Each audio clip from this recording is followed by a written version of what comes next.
Welcome to the Underground, the Steel City Underground, the black and gold standard for Pittsburgh Steelers coverage. Now, here are your hosts, Joe Kuzma and Brian E. Roach.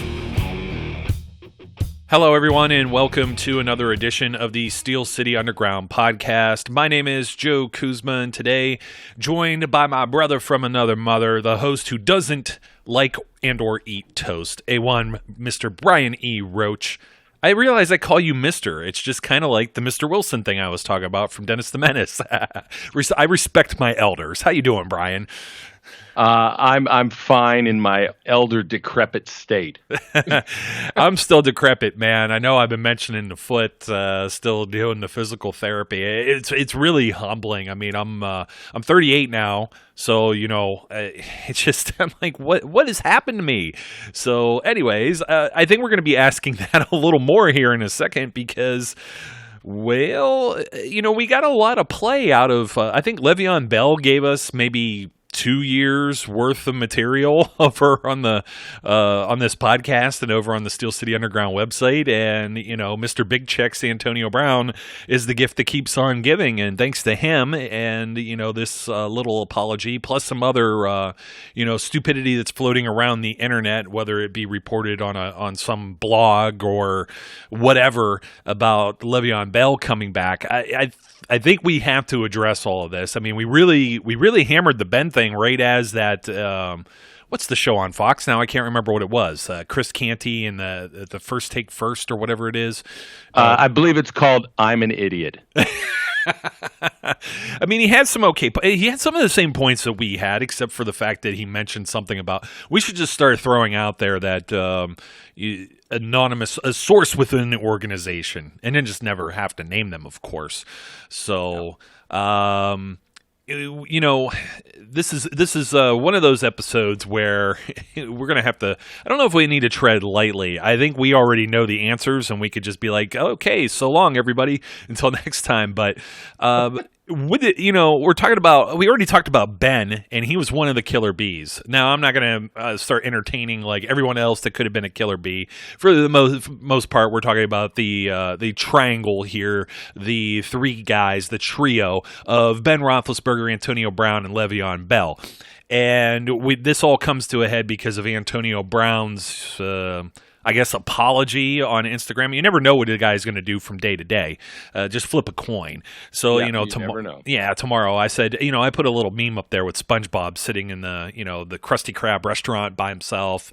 His face is in his hands. And I said, Juju Smith-Schuster waiting on AB's apology because, all of a sudden it's like, hey, bring this guy back. He apologized to Ben. Well, I think he needs to apologize to Mr. Rooney, Mike Tomlin, the rest of the coaching staff, other players, et cetera, et cetera. I think there's a long list of things to do there, but we'll address him later in the show. I wanted to jump right into Le'Veon Bell and the whole running back situation, and we lightly touched on this in the last episode because I just can't help myself. I had to say something about it, and there'll be an in-depth article on this on the website too that I keep adding to. It seems like, but Brian, some people are talking about. The Jets maybe aren't necessarily happy with Le'Veon Bell. They may not want Le'Veon Bell. Without putting any other factors to this, let's say Le'Veon Bell became available. There's even a rumor that the Steelers reached out and tried to acquire him before the trade deadline at the end of last season or by the trade deadline of last season. If he were available, let's not get into anyone else on the depth chart, any of the other extenuating circumstances, financial and otherwise. Let's say he's a healthy and willing participant, and would you bring him back to the Pittsburgh Steelers if you were, I don't know, anybody that had any authority to say so? I will continue your caveats. Set aside cap numbers, set aside salaries, set aside money issues, set aside all that stuff. Sure, I'll take Bell back. I'm not thrilled necessarily with the way he handled his business, but for the most part, you never got the sense that it wasn't business, right? It was purely, this was the choice he was going to make. And while I think he's still a little screwy in the head at times, he hasn't done anything that I believe would alienate him enough, or would put him in a position where, as a member of the Steelers hierarchy, I would look at him and go, yeah, I don't want that kind of trouble back here. So I mean, it's, he's a fit for the way this offense has been designed to run. So, would I take him back? If the circumstances fit and all those other caveats, and you take everything out of the equation other than just would I take Bell back? Sure. The problem is you can't take everything else out of the equation. Yeah, now we have to take everything else into consideration. I don't even know where we begin. I mean, the salary cap's the easiest one. I mean, the money. This was the guy that was going to reset the running back market. So he's not going to come for a pay cut unless no other team absolutely wants him. And there's really no reason why the Jets would want to eat. I have the over-the-cap website figures here. For 2020, Bell's cap number is actually $15.5 million for the Jets, right? But his dead money, if he's a pre-June 1st cut, is $19 million. And it's $15 million if he's post-June 1st. So, for everybody that's trying to figure out what they're doing for free agency, what they're doing in the draft, and everything like that, if they were to move on, they're going to save that $4 million or whatever, but it also has to depend on the guy's getting roster bonuses too. Some of this is prorated. His base salary is $8.5 million.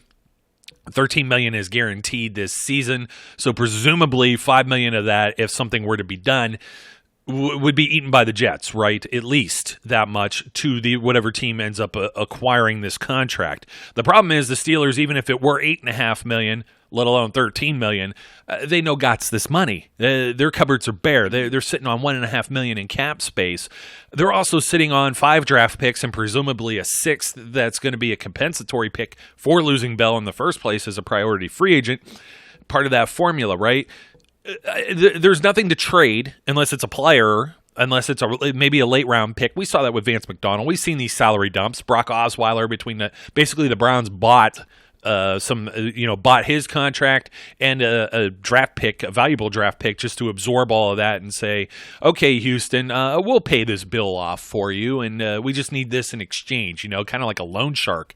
But that's not the same thing here. The Steelers would be absorbing this, and they don't have room to absorb anything. They don't have the money. They don't have any. They would have to trade. Would they trade a 2021 4th round pick or 5th round pick, or swap an early round, late round pick? And then the Jets have to assume, too, that pick has more value than whatever they're trading, because maybe you never know if they're going to be a better team than the Steelers. Look at what happened to the Steelers this year. They went 8-8. Now, they still were a better team, but this is a team that's invested a first-round draft pick in Sam Darnold and is trying to put pieces around him to be a successful franchise. And, I just don't see – I don't see this – if this were to happen, 2020 just isn't the year. Yeah, there's just no way to make the numbers work with the situation that they have. The only way that this conceivably could work is if the Jets did a trade, got a late round draft pick, and also agreed to eat a big chunk of his salary, and say, we understand you can't fit it, so we'll pay half. Yeah, and I don't even know if you could do that kind. I'm sure you can. I know you can. But not in the same way. Not the same way people see it in baseball and soccer with the right. transactions and trades. It doesn't work the same way in the NFL. No, but they'd have to work out something where the fiscal responsibility was not fully dumped on the Steelers, because they simply aren't in a position to manage that. Not when you're trying to find the money to pay Bud Dupree, even if you're only paying him as a tag. You still have to find that money, and at the moment they don't have it. So. The likelihood of a reunion with that particular killer bee just isn't realistic, for no better reason than the numbers. There's just at some point, facts are facts. And I know that we now live in a world where everyone has their own facts and no facts are actually true, and all things are just made up and whatever the internet says is correct. But some point in time, there are actual facts, and these facts are pretty hard and fast. They simply don't have the money to make this work. Yeah, and it's like, who are you getting rid of to do this? And what really is the need right now, okay? We're going to get into the depth chart, but before you even get into all of that, as far as the Steelers are in need, again, let's say the guy's available. Look at the terms he left on. We're talking about apologies. This is apology season too, because, I understand the players have like a certain right, or the only kind of way that they can put their, turn their nose up at a franchise tag is to sit out and not show up. Well, he teased everyone around along that first year that he was tagged. And then the second year, it was just, he might show up, he might do this, Instagram videos or whatever of him jet skiing while guys are, sweating or, what's off their butts over at St. Vincent College in training camp. Something to that. And I understand he's still friends with some of these guys. Maybe some guys may take this harder than others, but it's definitely got to be in the back of the mind of the organization and the coaches. Is he going to be reliable, or is this another thing where, you haven't really, I guess he participated some, even this offseason with the Jets, there was a little bit of rumbling about that too, whether or not he would be there for like mini camps and OTAs and stuff. You know what I mean? You get to a certain level, I guess, of notoriety in the league, and you're kind of like, well, I don't have to do this anymore. And then, what ends up happening is you fall off a cliff, you don't produce the same way, and then you're out of the league. The other thing that could bounce Le'Veon Bell out of the league, Brian, and we've kind of forgotten about this, is I'm wondering, you're in this drug or substance abuse policy testing protocol. You don't necessarily just get out of it. And I know we haven't heard any rumblings, but my assumption is he's still in that higher stage of testing. And if he misses a test or something goes awry, now everything we know has been, cross the T's, dot the I's. He's been perfect. We've heard no rumblings of that. But if there are any rumblings and something happens, then he's suspended for however many games. And this is a guy that you're paying whatever, 8.5, 13 mil, 15.5 cap number, 19 million dead money that's not available to you. And that's another risk that the Jets took here. And, I'm not even going to say that initially, I defended him, you defended him. We beat every angle around on that. We said, there's a strong possibility he never did anything. And he's, the league doesn't bend on these things, and they've bent twice to compromise in both cases, lowering their suspension. They don't do that for anybody, and they did that for Bell. So where there's smoke, there's fire. But there's also that contractual thing where they can't talk about it, and nobody's talking about it. So all we can do is guess. So we really don't know. He may be, minding his P's and Q's, but that's still something that's got to be in the back of the minds of anyone who's offering these big money contracts, and probably the reason why he landed with the Jets, which was another team that played hardball and said, either sign this or you're gone, and he signed it. Why? I don't think there were a whole lot of feelers out there, and I don't know that there'll be a whole lot depending on what he wants to make going forward too. Yeah, it's very unlikely. I mean, I understood his desire to think he was going to get paid. I also understood that he wasn't going to. I mean, we as you said, we pontificated about that a lot. And pontificated. We elaborated in a very heavy-handed way, basically saying, he wasn't going to get the money that the Steelers were offering him elsewhere, and he didn't. He likes to play this and spin this, as he got more guaranteed money. But, you're talking semantics. He got a lower contract, and he's not going to make as much money, and you can never recoup the $14 million he never actually got. So, I don't think he will play out the term of his contract in New York. I don't believe that will happen at all. But I believe in 2020 he will play his final year in the Jets. Unless somehow, the Jets turn everything around and suddenly Le'Veon Bell becomes this monstrous stud. But I don't think that's going to happen in this system. I don't know whether Adam Gase wants him or doesn't want him, but I don't think he's necessarily heavily in favor of keeping him. It just is what it is. And I think it's unlikely that it pans out any other way. He plays for the Jets this year, and then he's probably either cut, released, traded, or a free agent again. I kind of feel the same way. By the way, pontificate is to express one's opinions in a way considered annoyingly pompous and dogmatic. So I did not pontificate. You do that all the time. or you officiate as a bishop, especially at Mass within the Roman Catholic Church. I guess that's another definition. So I never do that. That's never once happened to me. Bishop Roach. That's crazy. So we do have some other things to talk about here with the depth chart, and as to whether or not we would, I wasn't even thinking about Le'Veon Bell's like knee injuries. I think a lot of those type of things were not caused through, any poor health or overtraining or anything of himself. They were caused by dirty hits by other players. So I don't want to get into that or make any parallels with James Conner.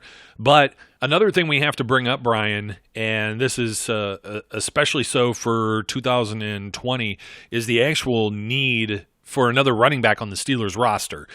I understand some folks are feeling like James Conner, banged up. They got to have somebody else there in reserve. They drafted a guy to do that. That's Benny Snell. And usually we see running backs take that leap from year 1 to year 2.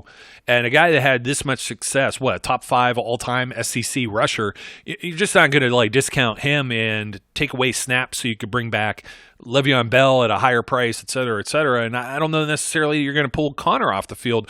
They may limit Conner and give more snaps to Snell this season, but what you're looking at here is you got another year of Conner. If he stays healthy, then I think that's fantastic. That's great. If they use him in such a way where maybe he doesn't have the workload that Bell had, in the past, or even himself, and you kind of split it up and you have Jalen Samuels as that pass-catching threat. He can run the ball here or there, but that's not, I don't know that's necessarily his cup of tea in the pros. He's done it, but they have, that's what they have Conner and Snell there for. I don't know that you want to, divvy up the pie anymore, and you're not going to be able to keep all 3 of those guys. And even if you had the money, add a 4th guy that's, a former 2-time All-Pro and however many time Pro Bowler and was on his way to holding every franchise record. I get all of that. What do you do with everybody else? And people are going to be like, well, you could trade Conner. Okay, what are you going to do? Trade him to the Jets straight up for Bell? The Jets aren't going to do that. And what are you going to get from a guy that hasn't been able to prove that he could stay healthy?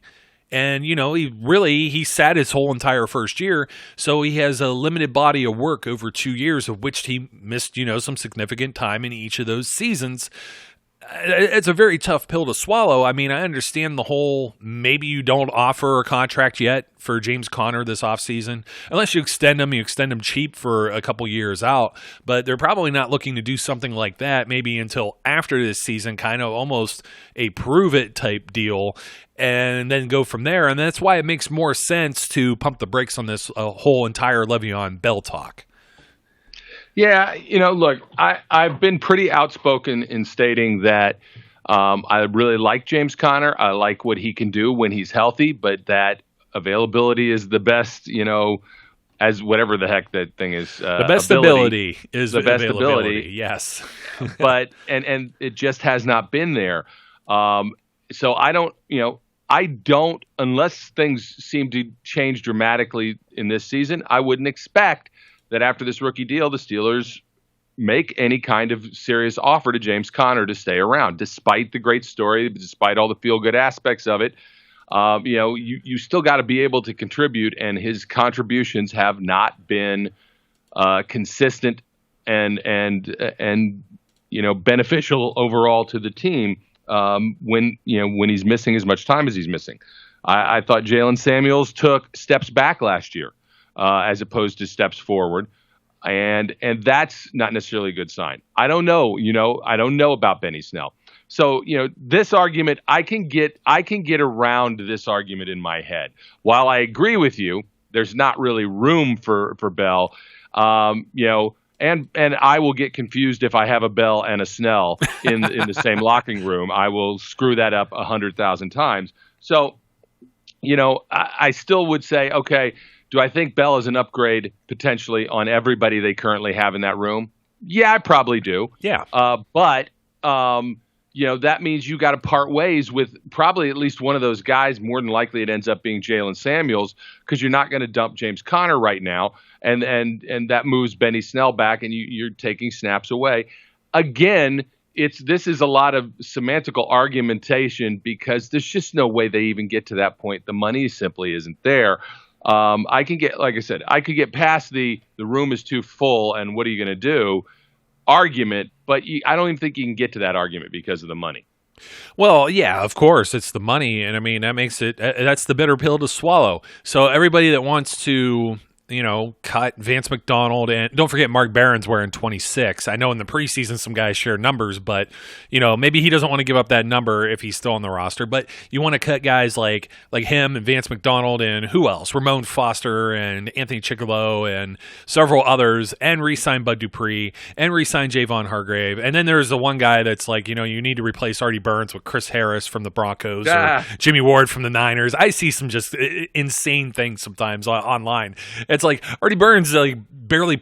He had 2 snaps on defense all of last year. You or I can replace him, Brian, for a veteran minimum. We don't need to pay $10 million for a backup corner right now. And not to mention that they also drafted Justin Lane, and they have Cam Sutton that's a utility guy. That just drives me up a wall. And that's part of the thing with this the whole Bell situation too, is that if Connor works out, I don't think Connor has the type of leverage right now to get $8.5 million a year. And you look where the running backs are trending. We talked about Zeke on the last episode, but look at everybody else. Todd Gurley, Devonta Freeman is looking like he's going to be out the door now too. People are paying a lot for these running backs, and they're breaking down, and they're breaking the bank of these teams, and they're not getting the return on them. And Bell almost kind of falls into that category. I think there's other reasons with the Jets. It's not just all on him. Of course, he missed a game or two also, I believe, but Darnold not being there, they're pretty much, look at his numbers. It's not like if they would have had Bell with Mason Rudolph and Duck Hodges during their struggles, that Bell would have done any better maybe than anybody else the Steelers had in the backfield. This was an overall major offensive problem just by not being able to execute plays for any number of reasons, okay? Bell's not the magic cure-all to all of that, nor is Mr. Big Checks. Let's get over to him. He apologized and said, something to the effect of, he didn't know how good he had it. I had it up here, and I've got to pull it up because I couldn't believe really what I was reading there. And so, some people, it went everywhere. You know what I mean? It went viral, of course. Anything AB says, he has to be the center of attention. There's never any time where he isn't the center of attention, I don't think. So I made, what did I say? That was 2 days ago in the back rooms. I said, all quiet on the AB front. How long until we hear something? And boom, it didn't even take 24 hours to get there. So AB mostly, there's a photo. Okay. We need the AB translator. I know somebody else came up with that idea, but we need it. I can't always decipher what this guy is saying. And he's tweeting from Times Square in New York City for whatever reason, too. I don't know. Is he on Dancing with the Stars or the Masked Singer or whatever again? He says there's a picture of him with Ben. Ben's patting him on the back of the head, smiling, and they're almost looks like a manly embrace, right? And he says, AB says this on Instagram, mostly you, a little bit of me, yee. Never realized how good I had it. Got caught up in my emotion with everyone coming after me. I don't know who all was coming after him, but never mind. I don't want to translate that part. I really apologize for my actions. Sincerely, man. It's never been another connection like what we done in the past decade. I appreciate you. Sincerely, AB. Now, I don't know where to begin with some of this. Well, let's begin the same place we began with Bell. Let's wipe the slate clean. Let's not talk about money or roster or any problems with the front office or locker room. Would you welcome Antonio Brown back? Of course, not in this lifetime. But I said you wipe the slate clean. It means the off-field stuff too. No, you can't wipe those. There's certain slates you can't wipe clean. There are extenuating circumstances with AB that do not exist with others, and I'm not going to make comment on whether I'm saying any of this is accurate or inaccurate, or whether the accusers against him are telling the truth or just making a money grab. I'm not going to make judgment on any of that. The simple fact of the matter is the NFL continues to drag its feet trying to finalize this investigation, and they're doing it for one reason and one reason only. He ain't in the league. And as soon as somebody signs him, they're going to finish that investigation and they're going to put him on the exempt list. And all of a sudden, he ain't going to be there anyway. I don't think the NFL wants any part of Antonio Brown coming back into the league until they have a clear-cut and medically diagnosed understanding of what in the hell happened to this guy. And until that point, I don't want any part of Antonio Brown. I don't want Mr. Big Checks. I don't want Ronald Ocean. I don't want any of the 97 personalities that are living inside of his head. He was, he was a great receiver. He probably still is a great receiver. But look, I'm not our friend Eric, right? Who is as long as we win, I don't care. Give me all the lunatics. I don't want the lunatics. I don't. Well, who would? I guess that's the question. The other thing is, I don't know with the NFL. We all assumed Tyreek Hill was, for certain going to be doomed. And, he seemed to come out of his situation okay. Patrick Chung, well, I mean, they waited for the whole season to get through to see if the Patriots would win another Super Bowl before quietly announcing, zero punishment, basically, for him. And if you want to get into all that stuff, go ahead. Google's your friend. We're not going to talk about it here. I don't know, man. There's a lot. There's a lot to digest with the Antonio Brown, all the problems he caused with front offices. I think, people are probably wondering why. Why now? Why is he saying, all the things he said about Ben, a lot of unpleasant and accusations and other things, like he didn't go to his house, or he made some race comments too. I want to say, those are some pretty deep things that need more explaining. And I know a lot of people are like, hey, pick up the phone or whatever. Who's to say he didn't pick up the phone or tweet or not tweet, but text Ben, or maybe he's just trying to open a dialogue at the very least. And I can respect that. He appears to be admitting that that he made a mistake. Now, the motivations behind it, I can't say. Maybe he wants to play again. Last year, I was saying he doesn't want to play at all. But he also, maybe he thought he was going to have it better somewhere else.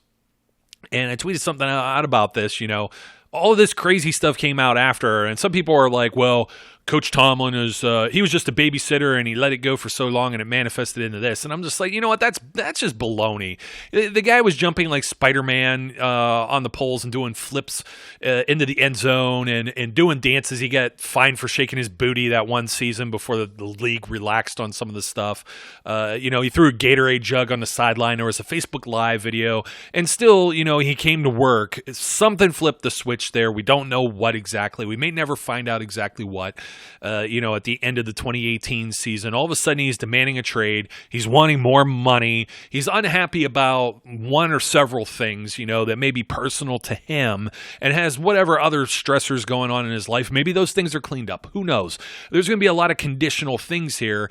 And unfortunately for him, I don't think he has Drew Rosenhaus to help anymore either, as his own agent left. And that guy, you want to talk about somebody who deals with some, you want to say egos or personalities or whatever, larger than life people.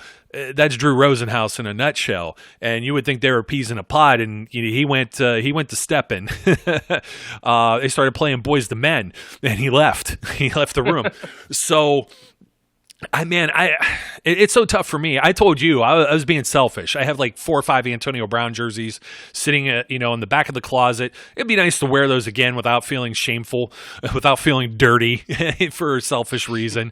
But and he's one of the all-time greats. Great Steelers. He holds a lot of records, maybe not every record. And had he kept going on here for another season or two, more than likely would be without a doubt unanimous, right? I think he probably will be a future Hall of Famer, but I don't know that he's a first ballot guy. I mean, look at T.O. T.O. didn't have like a fraction of this type of whatever you want to call it surrounding him, this aura or whatever, you know what I mean? All these wide receivers that are divas, they eventually get in.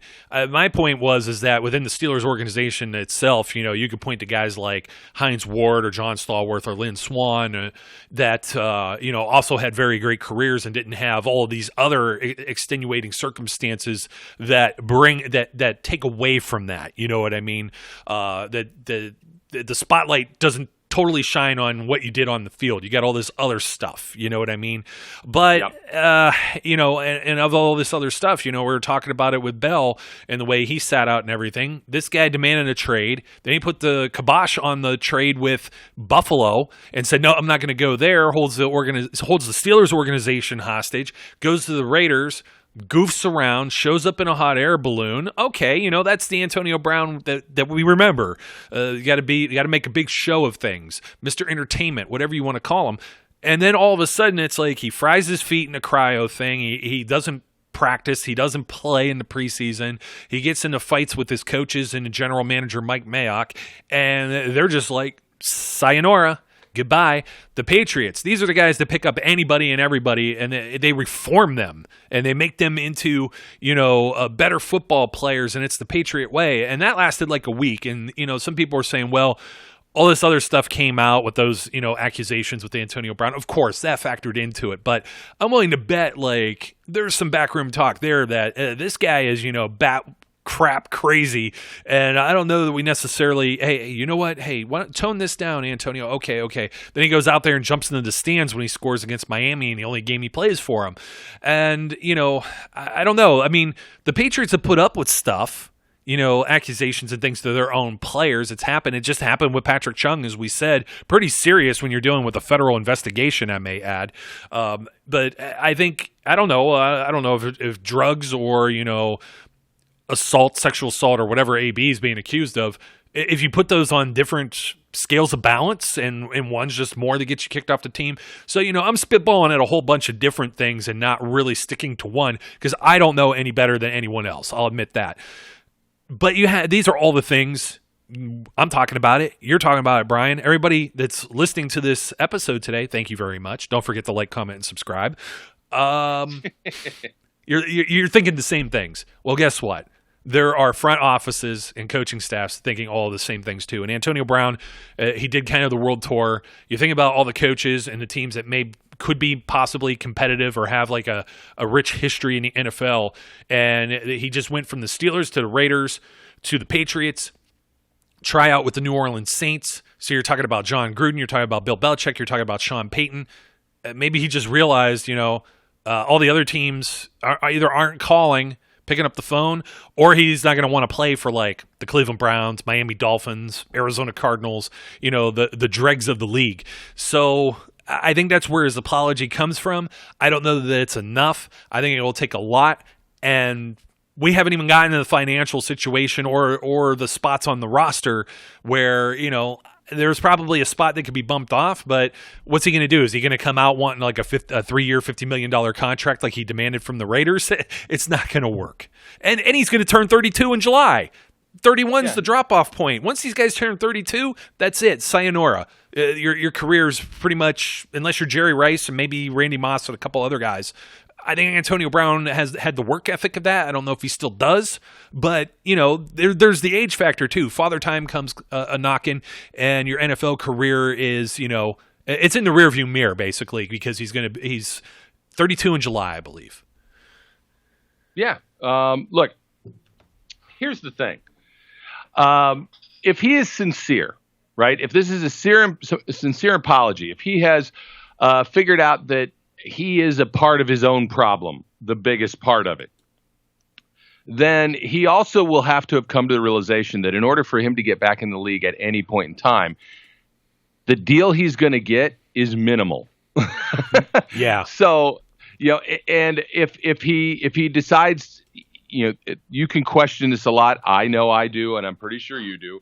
Question whether this is a true, sincere apology or is a true mea culpa, or is it just I've got to put on a happy face because I'm running out of money and I can't get back in the league and nobody wants to talk to me, or I'm tired of not being, you know, in the center of everyone's attention.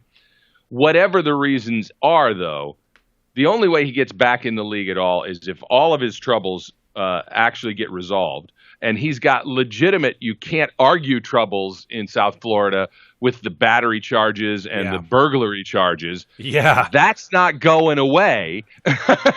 You know, that's a real thing. So the NFL will have to react to that if he gets signed.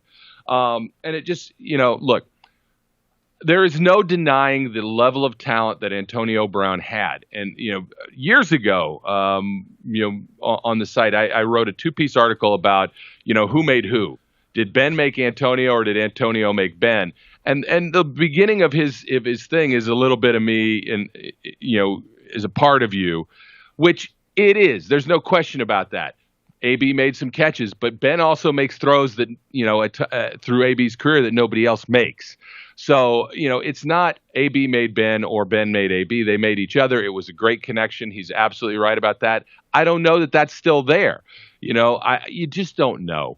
And the baggage that comes with this guy at this point in time, whether it's always been there and the Steelers just did an absolutely insane job of keeping it handled, or whether it all came out after Vontaze Burfict knocked his head off. I don't know. I don't believe that one, man. Neither do I. I don't believe it at all. I actually think that the Steelers probably just managed all this and kept it in-house and found ways to deal with it.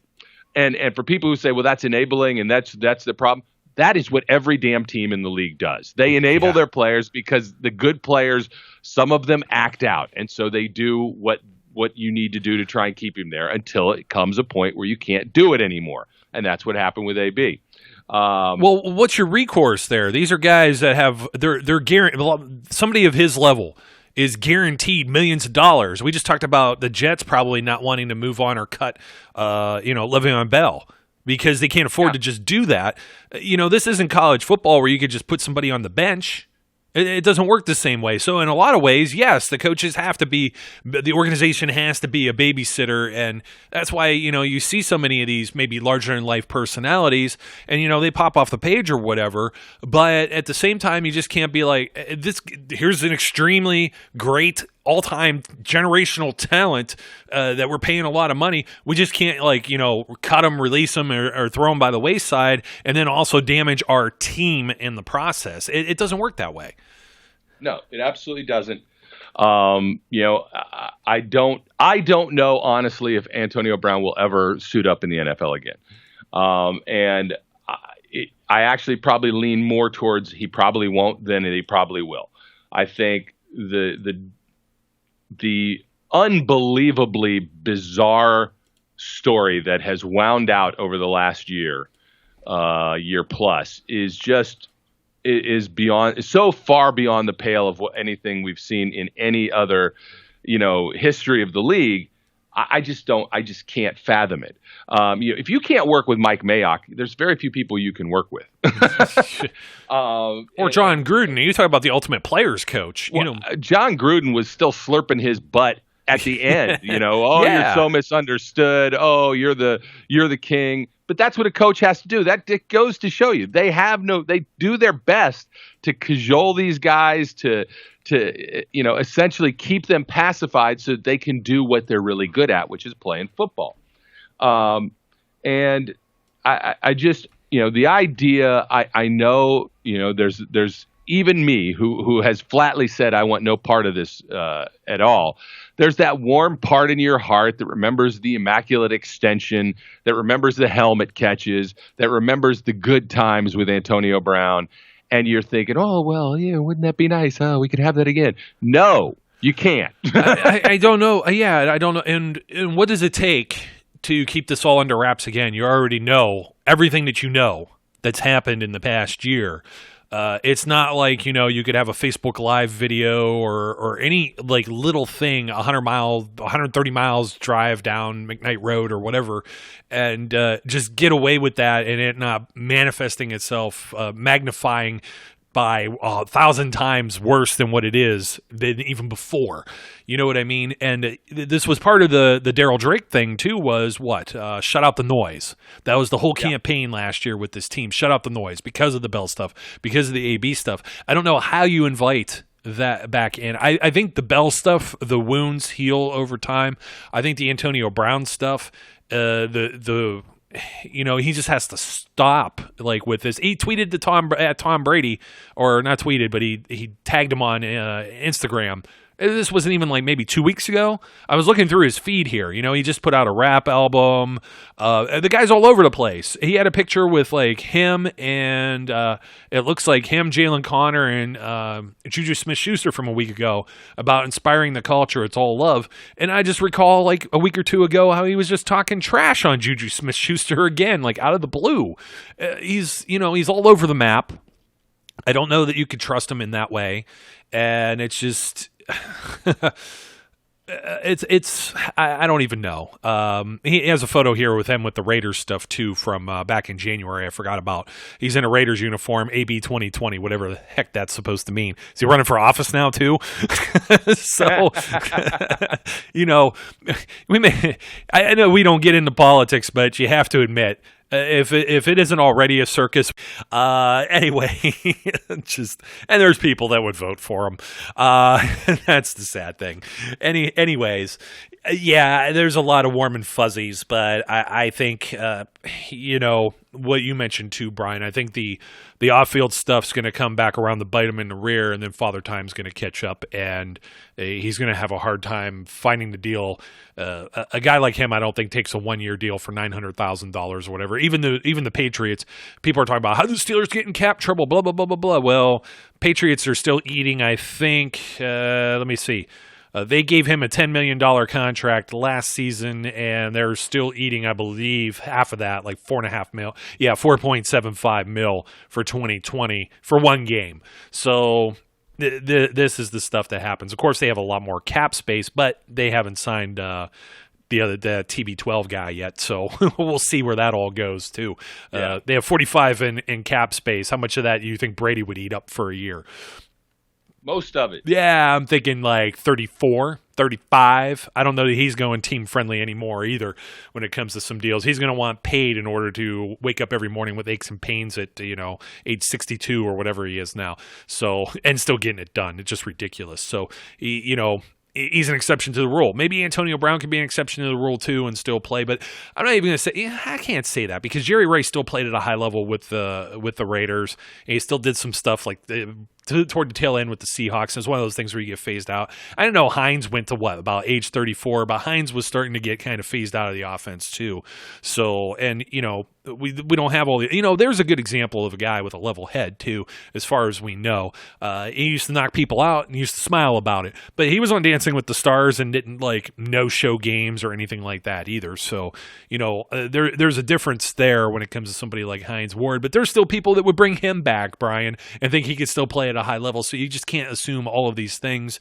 There's just too many mitigating factors for both of these names. And well, it would be all the warm and fuzzies of having the killer bees back on the field, and you think it would solve all of the offensive woes. It probably will not. And you're going to have to create more holes by releasing people and manipulating things with the cap and weaken other spots on the roster. Either by sitting a running back, sitting a wide receiver, and then let's say you got rid of Vance McDonald to get a few bucks to be able to pay one of these guys, then you're going to need a tight end because they have nobody but Zach Gentry that would be guaranteed on the roster, or Christian Scotland Williamson or somebody like that. But those are other things we're going to get into when we look at free agency targets, when we look at draft targets. I just think this was something that you and I had to at least put out there. It's really tough because, AB is a guy, especially me, I didn't want to even talk about it. I did not want to talk about it this time last year. I recused myself of being on the podcast to talk about it. And it's just, that's the way I feel, man. It's with a heavy heart to be like, well, it's probably for the best that we don't go down this road. You know what I mean? We don't bring him back because you have a team that's younger for the most part, that is shut out the noise for the most part, and hopefully they're moving on from that in 2020. Yeah, and that all of that doesn't even bring up how do you manage him and Juju in the same room at this point? Man, I really don't know. I really don't know if they think they're clowning on each other or what. I think it's a little different too than having somebody like Pouncey come out and say that they welcome Bell back. Remember that way back when? I think it's a lot different than that because, Bell's a guy who was doing it from it was business. I don't know that it was necessarily personal. AB went out there and made it very personal. And I think that's where you got the two differences as far as a door being open for either one to return. More likely, I think the Bell thing, if it were to happen, still a year away. So we could all like slow down. You're going to continue seeing this. We're headed into Valentine's Day here. You're going to see this probably into July and August and maybe even September for that matter. And then the trade deadline will come along and they'll still be talking about it. It will never end. It will never end. And as far as Brown, well, I'm sure we'll be hearing something from his camp or whatever in like 36 hours. Is that about the average? What's the over-under on this? So, Brian, thanks for joining me once again today, my friend, and a happy Valentine's Day to you. But I have to tell you, I already have someone else in mind, or else she'll kick my butt. So we can't go out and do the fancy candlelit dinner. I'm sorry, my friend. Maybe another day. It's okay. I'm content. I'll be happy to spend it with my own significant other or wife. Boy, that sounded real convincing. Yeah, we should edit that because it should sound better than that. I have someone too. So there. No, wait, that just sounds jealous. She might like that. I don't know. Yeah. Maybe. I don't know. But I'm old and Valentine's Day doesn't matter anymore. How about that? Yeah. It's another, I can't say. If I say Hallmark holiday and she catches wind of that, look out. Wrecking ball. I'll say it. I'll say it. Well, best of luck, everyone. We love our Steelers, some maybe more than others, or former Steelers, I should say. And we'll see how this plays out. But I think, you know what, for the most part, for all the people who say we don't have a clue what we're talking about, we have a pretty good track record here on that stuff. I say we're batting pretty good, to quote a Larry David. So, Brian, thanks for joining me once again. His name's Brian E. Roach. My name is Joe Kuzma. Until next time, we encourage everyone out there to be safe, be good, and we'll catch you later. We would like to thank you for listening and remind our listeners to follow us on social media and our website, www.steelcityunderground.com.